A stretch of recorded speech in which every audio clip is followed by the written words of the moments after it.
This game is called Bust and Rush. I am not making this up. Right? Yeah, it's insane. Bust and Rush. This is Paul's here. This is going to be a freaking hoot. Watch this. Yeah? You got it, man. Yeah, He yeah. knows a hoot when he sees it. This is a killer. hoot. This is a hoot. Buster, let's Buster. Let's Buster. Buster move, Buster Rush. I can't help it. Sorry. So, all right, what I'm looking at here, do you have, you're familiar with Jet Grind Radio? Yes. With the sort of heavy inking with the graphics? Yes. I see a little bit of that here. Absolutely. Is that what I'm looking at? Yeah, we really wanted to go with a comic booky style from the beginning. Okay. Our lead artist is a heavy comic book backgrounds, and if you look at the character himself, he has got a lot of the sort of comic book proportions going on with him. He's got the giant arms, and he's very juggernaut in nature. And that's really what we wanted to do from the start. We wanted him to sort of have power exhuming from him. He's like the Hulk. This is your one character. There's no like character choices. This is the one you got. So there's no fast person, no balance guy. This is your tank. This is your character.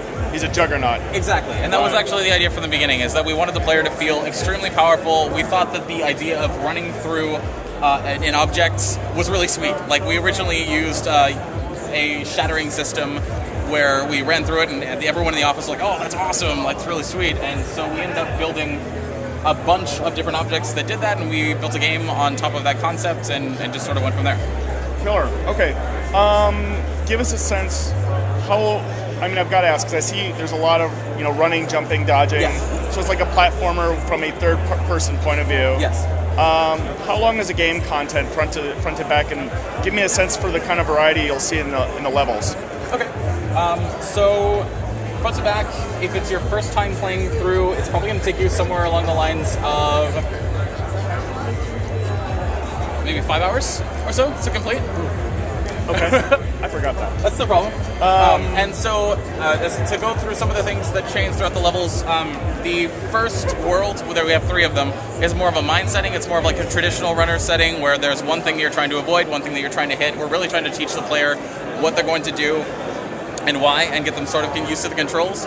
By the time they get to this place, which is the engineering level, it's kind of like a more industrial feel. We added a couple more features, so we've got oh god, if I don't die immediately. We've got these guys that shoot you up in the air. Oh, Jesus Christ. All right, give me a sense of the power-ups. I see some, obviously I see challenges, threats, and I see a lot of power-ups here too.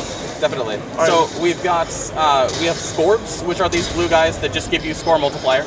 And we've got a alpha speed, it used to be called super speed, that gives you 2 times the points for the small amount of time that you're going double speed of what you're going right now. So it's like a risk-reward kind of thing.